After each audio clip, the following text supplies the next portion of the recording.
myself at Kavi Laskar. So today I want to discuss about the class 12 chapter 2 के कुछ pending topics जिसमें बासुए control panel design में कैसे काम करता है. ओके, सो इंट्रोडक्शन में हम ये जानेंगे कि बासुए जो है जिसको हम बासपार ट्रैकिंग सिस्टम भी कहते हैं, it is an electrical distribution system used to distribute power from a source to various outgoing feeders in a control panel और बिटवीन पैनल्स. ठीक है, बासुए बेसिकली क्या है, एक डिस्ट्रीब्यूशन सिस्टम के तरह काम करता है और ये क्या डिस्ट्रीब्यूट करता है, power from source to various outgoing feeders. Feeders क्या है, जहाँ पे पावर जाके कनेक्ट होता है या फिर जहाँ पे पावर्स की ज़रूरत होती है, और बासुए क्या है, एक वायर की तरह कनेक्टिविटी का यूज होता है. ठीक है, वायर्स और बासुए में क्या डिफरेंस है हम अभी थोड़ी देर में जानेंगे. It consist of the conductive busbars enclose in proactive enclosure. मतलब क्या है इसका, it consist of constructive busbars. ये बसबार एनक्लोजर जो है इससे बना हुआ है और क्या है, एक प्रोटेक्टिव एनक्लोजर है. ये जो आउटसाइडर का जो पोर्शन है एनक्लोजर जो प्रोटेक्ट करके रखता है इनसाइड बसबार्स को. बसबार क्या है, मेटेलिक रॉड से कॉपर से बना होता है या फिर अदर कंपोनेंट से भी बना होता है जो वायर का काम करता है प्रोडक्टिव वे में, और इसको लॉन्ग टर्म के लिए यूज करते हैं. वायर्स वगैरह क्या होता है, कुछ साल में खराब हो जाता है, ये कम से कम 40-50 साल उससे भी ज्यादा चल सकता है. और ये बड़े बड़े बिल्डिंग से परमानेंट रिटर्नमेंट के लिए इंस्टॉलेशन के लिए यूज किया जाता है. It is used in a control panel, switch board, industrial plants, commercial buildings and high rise structure. ठीक है, बेसिकली ये बड़े बड़े बिल्डिंग्स में या फिर कमर्शियल बिल्डिंग्स में यूज किया जाता है परमानेंट बेसिस के लिए. It provides a safe, compact, reliable and flexible main of power distribution. ठीक है, ये कॉम्पैक्ट होता है, मतलब इसको अच्छी तरह से डिजाइन किया गया है, किसी जगह में मतलब इजीली फिट हो जाएगा, और ये रिलायबल है और ये फ्लेक्सिबल है, मतलब इसको हम जॉइंट्स को निकाल के किसी और जगह भी फिट कर सकते हैं, तो इसमें कोई इशू नहीं है और डैमेज होने का खतरा बहुत मिनिमम है. हाई करंट कैरिंग कैपेसिटी, जिसमें हाई करंट कैरिंग कैपेसिटी रहेगा with full safety, space saving, जो जगह को कम यूज कर सकता है, मतलब हम किसी भी कोने में या फिर सीलिंग में इसको यूज करेंगे. इजी इंस्टॉलेशन एक्सटेंशन, हम इजीली इसको इंस्टॉल कर सकते हैं, मतलब लगा सकते हैं, और सेव एंड रिलायबल, और सेव होता है और रिलायबल भी होता है. कंस्ट्रक्शन क्या है इसका, सेकंड पॉइंट में जानेंगे. A typical busway consist of following parts. ठीक है, पहला क्या आता है, enclosure made up of sheet, steel और एल्यूमिनियम, आईपी रेटेड. ठीक है, इसका रेटिंग भी आईपी रेटेड है, मतलब हाई. देखो ये जो पार्ट्स है इसको क्या कहते हैं हम, एनक्लोजर्स होंगे, और ये एल्यूमिनियम शीट से बना हुआ आता है या फिर स्टील का हम यूज करते हैं. ठीक है, ताकि ये प्रोटेक्टेड रहे इनसाइड का पार्ट्स को, इसको हम कहते हैं. और ये इंसुलेटेड पार्ट पे रहेगा और ये रहेगा एनक्लोजर. ठीक है, नेक्स्ट बसबार्स क्या होता है, कॉपर और aluminium strip rods for current carrying. ये अंदर का जो होता है, ठीक है, इसी को हम क्या कहेंगे, बसबार्स कहेंगे. क्या कहेंगे, इसको हम बसबार्स कहेंगे, जो अंदर में रहेगा. Insulator supports and insulate busbars. Insulators करेंगे आउटसाइड में रहेंगे इंसुलेटर्स, जो मेटेलिक नहीं रहते हैं, जो नॉन मेटेलिक रहेगा इंसुलेटिक मटेरियल से बनेगा, जिसमें करंट कैरिंग का जो खतरा है वो मिनिमम हो जाएगा. जॉइंट्स क्या है, जहाँ पे हम इसको जॉइंट्स कर सकते हैं. ठीक है, इस सेक्शन में हम इसको बसबार्स को बार बार ज्वाइन करके इसको एक्शन कर सकते हैं. जितना भी हमें एक्शन करना है हम इसको ज्वाइन करके, यहाँ पे ज्वाइन करने के लिए क्या रहेगा, स्क्रूज वगैरह रहेंगे जिससे हम इसको ज्वाइन वगैरह कर सकते हैं. Tap off units use to take power from the busbar. Take off unit का है, यहाँ से हम क्या कर सकते हैं, हम इसको ज्वाइन करके इसे यहाँ से दूसरा कनेक्शन हमको ले जा सकते हैं, बस उतना ही है. एंड में क्या है, and cover provides protection at the end. ठीक है, एंड कवर जो है ये वाला है, ये जस्ट प्रोटेक्शन के लिए इसको यूज किया जाता है, लगाया जाता है. नेक्स्ट टाइप्स ऑफ बसबार क्या है, according to conductor type. Busbar कितने टाइप के, कॉपर बस हुए है और एल्यूमिनियम बस हुए, दो तरह के मेटेरियल हम यूज करते हैं, कॉपर और एल्यूमिनियम को. बी में क्या है, according to phase configuration, 3 phase 3 wire रहेगा, 3 फेज 4 वायर भी रह सकता है, और 3 फेज 5 वायर भी रह सकता है, और सिंगल फेज का भी हम इस्तेमाल करते हैं. फेज क्या है, हमने 2 वायर जानते हैं, एक फेज होता है, एक न्यूट्रल होता है, तो हम यहाँ पे 3 फेज यूज कर रहे हैं हाई वोल्टेज ट्रांसमिशन के लिए. ठीक है, यहाँ पे अलग अलग कलर्स के जो बस बार्स के वो दिया गया है वो अलग अलग पर्पस के लिए और आइडेंटिफिकेशन के लिए हम यूज करते हैं। According to the insulation air insulated busway. अब इसमें हवा भी नहीं जा सके इस तरह इसकी इंसुलेशन की गई है बाहर से। ये जो बाहर का पोर्शन है इसका आउटर कवर, इसमें हवा भी जैसे ना जाए इसी तरह इसको इंसुलेट किया गया है। Cast resin insulated busway. ठीक है, कास्ट रेजिन का मतलब होता है या इसके अंदर और एक रेजिन टाइप का भी पोर्शन होता है जिससे ये क्या रहेगा, मॉइस्चर या फिर ये भीगेगा नहीं बाहर से गर्मी से किसी चीज से। सैंडविच इंसुलेटेड बस है। सैंडविच का मतलब क्या है, देखो देखने में सैंडविच जैसा है, ठीक है, बड़ा पाव के बीच में हम कुछ डालते हैं तो इसको सैंडविच कहते हैं, तो सैंडविच के जैसा है ये डिजाइन। ओके, पार्ट 4 में क्या जानेंगे, एडवांटेज ऑफ बासवे। अब इसका फायदा क्या है, बासवे देखो ये ऊपर होगा हिस्सा है, इसको कहते हैं हम बासवे। ठीक है, बास वे मतलब क्या, बास वे मतलब बस के तरह से हम इसको कनेक्ट करेंगे लंबा लंबा लंबा लंबा, इसी तरह इसका नाम बासवे दिया गया है। नॉर्मली इसी सेंस से इसका नाम पड़ा हुआ है।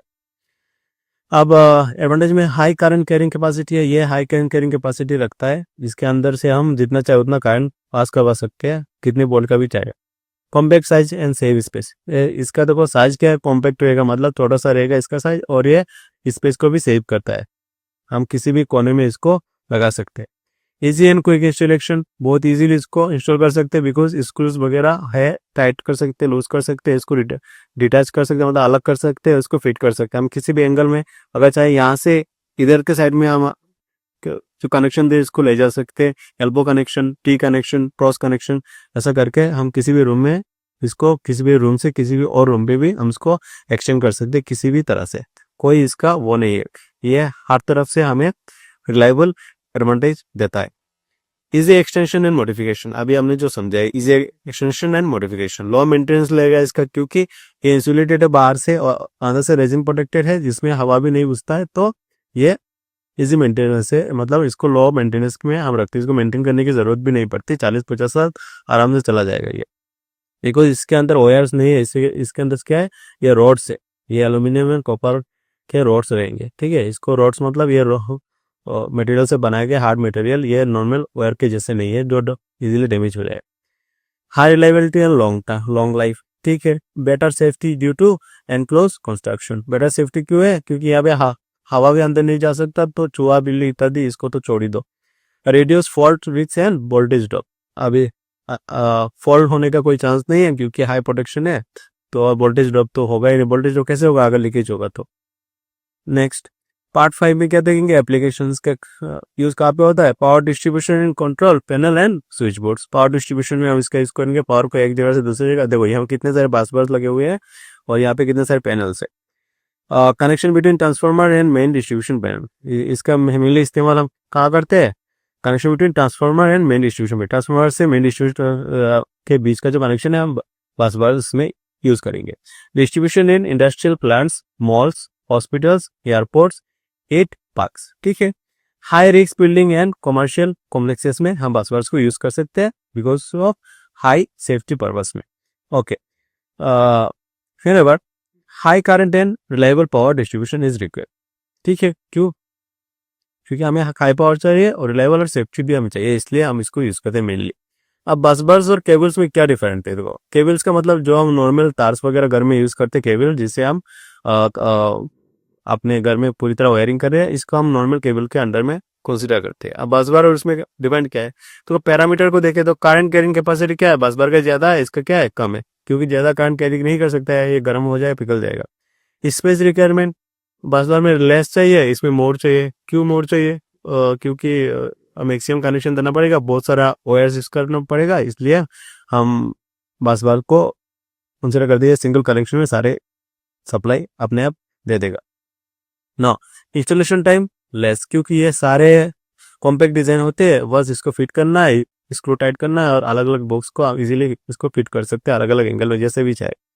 और इसका क्या है, मोर टाइम लगता है क्योंकि वायर्स वगैरह है, इस आइडेंटिफाई करना पड़ेगा, इधर से ले जाना पड़ता है, और एक ही कनेक्शन में हम मल्टीपल वायर्स यूज करते हैं। नेक्स्ट फ्लेक्सिबिलिटी एंड एक्सटेंशन में फ्लेक्सिबल है, इजी है क्योंकि कॉम्पैक्ट डिजाइन है, इसको कहीं से भी हम इसको इंस्टॉल कर सकते हैं और इसको एक्सटेंड भी कर सकते हैं, दूसरे रूप पे ले जा सकते हैं, कभी भी इसको हम डिस्कनेक्ट करके इसको डिसेंबल भी कर सकते हैं। ये क्या है, डिफिकल्ट है क्योंकि वायर्स हम एक बार इंस्टॉल करने के बाद इसको निकालना फिर से जोड़ना, ये सब करने में बहुत सारा होता है और पावर लॉस भी होता है और लीकेज होने का खतरा बहुत ज्यादा होता है। नेक्स्ट, हीट डिसिपेशन क्या हुआ, यहाँ पे बस बार में क्या होगा, बेटर है, हीट डिसिपेशन यहाँ पे पुअर है। ठीक है, हीट डिसिपेशन मतलब होता है हीटिंग जो क्रिएट होते हैं इसमें बाष्पीभवन में कम होगा, इसमें ज्यादा होगा।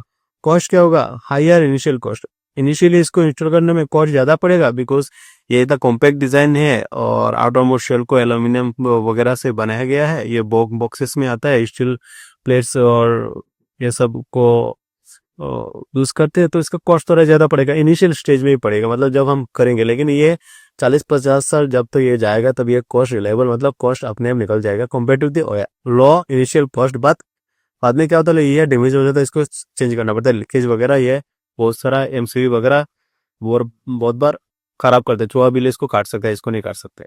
सेफ्टी में क्या हुआ, ये हायर है। ठीक है, सेफ्टी में बस बार क्या है, हायर है, higher and close and compatibly lower, cable क्या है, कंपैटिबली लोअर।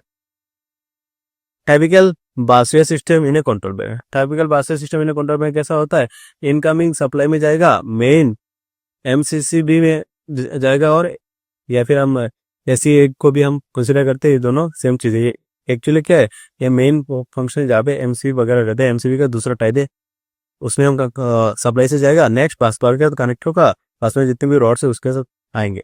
नेक्स्ट यहाँ से हम कनेक्शन निकालेंगे, tap of unit outgoing feeder, जहाँ से फीडर का मतलब होता है जहाँ पे हम फीड करेंगे, जहाँ पे इसको सप्लाई को देना है। Next, tap of unit outgoing 2, outgoing 3, outgoing 4, इसी तरह हम नंबर ऑफ यूनिट्स को यहाँ से कनेक्ट करके ले जा सकते हैं। लेकिन हम कॉमन बस बार यूज कर रहे हैं, एक ही बस बार यूज कर रहे हैं, इसको हॉरिजॉन्टल रन भी हम कहते हैं। एंड कवर में हम इसको क्लोज कर देंगे, जहाँ से यहाँ से कोई भी एक्स्ट्रा कनेक्शन नहीं जाएगा, क्लोज रहेगा, जिससे सेफ्टी बनी रहेगी। इंपोर्टेंट क्वेश्चन देखते हैं, what is busway. Busway is a bus bar tracking system used to distribute power. What are the main components of busway, क्या रहता है, enclosure, bus bars, insulators, joints, tap off units and cover. ठीक है, ये question पूछा गया है बार बार, इसको देख लेना, बहुत इंपॉर्टेंट है। What are the types of the busway based on the insulation, कितने प्रकार के होते हैं, पहला एयर इंसुलेटेड मतलब हवा बंद, next cast resin insulated and sandwich insulated. ठीक है, 3 तरह के इंसुलेशन है बस बार में। Why busway preferred over cables in control panel, किस लिए, क्योंकि because it has a high current capacity, पहला तो करंट कैपेसिटी इसका कैरी बहुत ज्यादा है नॉर्मल केबल से, और दूसरा लेस यूजेस लेस स्पेस, कम जगह लेता है ये, और it is easy to install, ये आसानी से इसको इंस्टॉल किया जा सकता है, लगाया जा सकता है, एक्सटेंड भी किया जा सकता है, and has better safety and reliability, और सेफ्टी के तरीके से नंबर 1 है, और रिलायबिलिटी भी ये कैरी करता है, मतलब रिलायबिलिटी इसका एक दूसरा एडवांटेज पॉइंट है। Where is the busway use, busway mainly कहाँ पे यूज करते हैं, in a control panel, industrial plant, mall, hospital, high rise building, commercial complexes etcetera. Basically बड़े बड़े बिल्डिंग्स में कमर्शियली, और जो भी मैक्सिमम जहाँ पे हम बड़े बड़े मतलब हाई रिस्क जोन पे हम काम कर रहे हैं, वहाँ पे ये सब यूज किया जाता है। नॉर्मल हाउस होल्ड में हम बस बार को यूज नहीं करते बिकॉज कॉस्ट ज्यादा पड़ जाता है हाउस होल्ड लेवल में। ठीक है, इंडस्ट्रियल लेवल में कॉस्ट अगर इनिशियली गिरेगा, लेकिन लॉन्ग टाइम के लिए प्रॉफिटेबल रहता है। कुछ फॉर्मूला है जो रिमेम्बर करना है आपको, पावर का जो लास्ट वीडियो में डिस्कस किया था, इसको देख लेना। टॉप नोट पे हम थोड़ा पढ़ेंगे कि proper selection of the busway rating is essential for safety and efficiency, always follow manufacturer's instruction and utilization standard. Smart busway strong power save future. Okay, so Eco Mitigation में आपका फिर से स्वागत है। Continue with the next video.